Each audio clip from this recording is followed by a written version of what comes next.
G'day guys and welcome to another one of my Digimon ReArise videos. Today we're doing a full showcase on the global side actually for Apocalymon who just dropped. I don't have him on JP, so it was great to summon for him. If you haven't seen that video, make sure you check it out. So as always, we're going to check out his stats, we'll check out his skills, and then we'll test him out in Clash Battle, the Underworld Dungeon, and of course PvP. So, Apocalymon is a Deft type with a tech bias, so he's not going to be using any power. I'm comparing him today against the top purple meta Digimon at the moment. I've also thrown in Imperial Dramon Paladin mode and Lucimon Satan mode to kind of compare his stats against them as well. So, let's start off. We're sorted by HP, and as you can see, he is a real chunky boy. 10,484 HP. Compare that to Susanamon, who's next, 8,600. He's got like nearly 2,000 more HP than Susanamon. Already a really tanky start. Let's sort by tech now. The reason I added in some other Digimon is because most of the main purple Digimon at the moment are power types. His tech is sitting at 4,700. You can compare that to Lucimon. It's not too far off, it's about 200 off. Paladin mode is sitting at 4,900, so not too bad. If we look at his defense now, oh look at that. Real chonky again. 3,088 defense. Lucimon's pretty close to that actually. Oh, I say pretty close, he's 700 less. His stats are really good guys, really good. And finally speed, he just has the classic 25 speed for most purple Digimon have. I believe, let's see, yes, he's on 25 speed, so nothing spectacular there. He's not going to be breaking any land speed records. Let's have a look at his skills now. This main skill is amazing. Darkness Zone, 360 to 4 enemies, shortens the 4 enemies buffs by 5 turns. Think about what lasts 5 turns. Crit immunity from Creepymon, gone. Damage limiter from Omegamon, last 5 turns, that's gone. Evasion from most evasion Digimon, gone. Any status protection that Digimon might have, gone. Shortens by 4 buffs, do not underestimate, that's really powerful. This skill also has a whopping 65% chance to apply darkness to 4 enemies. Pretty good all-in-one skill. No crit multiplier there. If we look at his sub skill, 3 enemies, ignores block, and a chance to sleep. Pretty stock standard there. And finally, his passive skill protects himself from immobilization and 40% crit rate for 2 turns. The main draw is this main skill. That shortens 4 enemies buffs by 5 turns is really, really good. In PvP, you'll notice a huge difference. You won't have to deal with as many damage limiters or evasion or any protections or anything like that. This will clear it. It doesn't hit all the enemies, so one guy will be lucky on the opposing team and he won't get those buffs removed. But other than that, you're going to really like him. We've kind of spoken about what he does, so let's jump into it now. Over in Clash Battle, we'll see you there. Alright, we're over in Clash Battle here against the level 10 raid. This is the lineup I'm running. I am running Wisemon for tech support. Metal Seadramon's not going to be doing much to help out our Apocalymon, but he's not really designed for Clash Battles anyway, so we'll buff him up first, 80% tech buff, and we'll see if we can get any big numbers off him.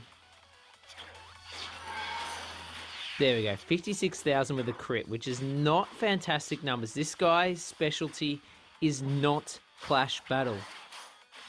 You really want to use this guy in other modes of the game.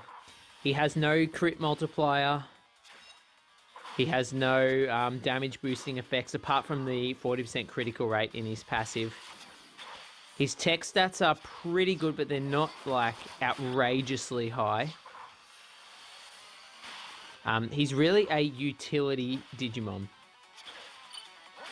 The blindness and the sleep are not going to be overly useful for you in clash battles. The turn reduction isn't great in clash battles. It can occasionally remove a temporary buff from a Digimon, but it doesn't remove any status buffs, so that means like tech or defense buffs.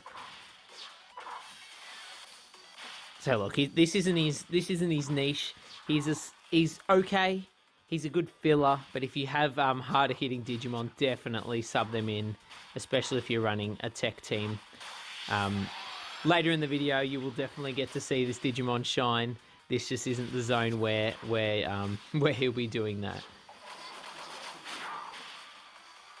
Look, that said, his damage isn't completely garbage, but it's not great. That was 63,000 and 96,000. That's not too bad. Not too bad. He's had a bit of time to build up, a few buffs going around. Or was that 9,600? I didn't quite see that. 96,000 seems a little bit high. I have to check that back. Oh, there we go.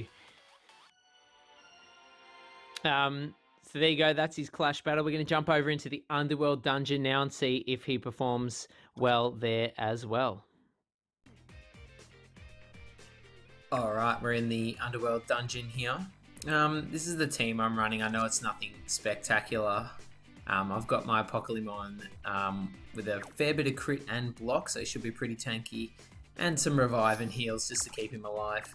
He does have status protection, remember, but it's only immobilization skills, and it's only to himself. So this is a shock stage, and you'll see. Yeah, see, the rest of your team can still get those status ailments on them. It's only a selfish passive. He doesn't hit overly hard. He has no crit multiplier. He has fairly okay tech stat. He does have that crit boost in his passive, but other than that, not overly damage oriented. Beauty is he's very tanky, so he'll be lasting quite a while if you do run him in the Underworld Dungeon. His main skill hits 4 targets, which is quite good, and his sub skill hits 3 targets. And of course he has that blindness and that sleep, which could be useful for you as well. Yeah, see, the issue is he's pretty susceptible to damage over time. Like, that was fairly decent damage, but nothing too crazy. I would say he's a mid-tier Underworld Dungeon Digimon. There's definitely much better options that you could run. Hardy Rice Ball. Yeah, I wouldn't be summoning for this guy either if you want him for the Underworld Dungeon. However, let's jump into PvP and see if we can actually make some use of him. We're in PvP over in the Battle Park right now. This is the lineup I'm running my Apocalymon with. Got my 2 hard hitters, crit protection just to add a little bit more bulkiness. Of course, Apocalymon is my debuffer, and Magnadramon there as revive support. Let's jump in. I'll show you my strategy at the moment and how I use my Apocalymon. Always lead with his main skill.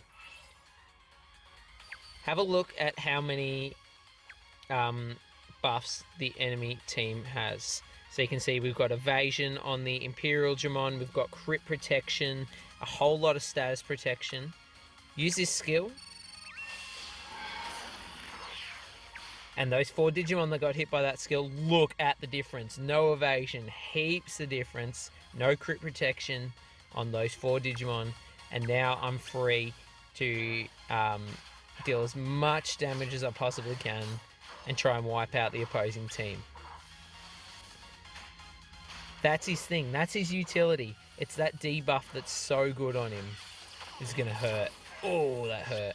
His sub skill has a chance to sleep. Quite a high chance, actually.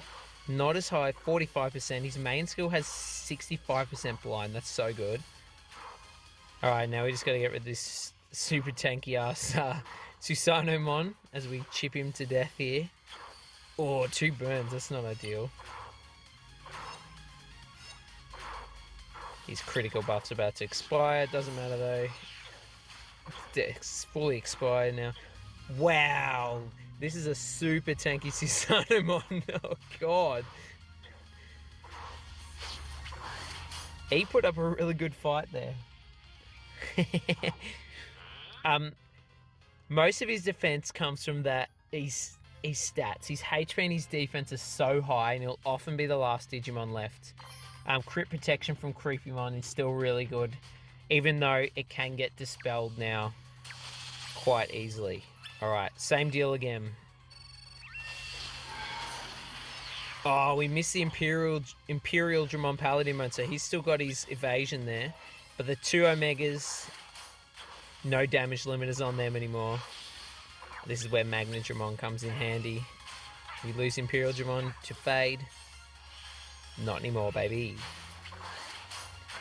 Also, look at all that blindness that he did on his main skill. Half the team's going to be missing. Such good utility. This is his sub skill again. Chance to sleep. Doesn't hit overly hard, but you know, status is always good, especially after you've cleared most of their immunities.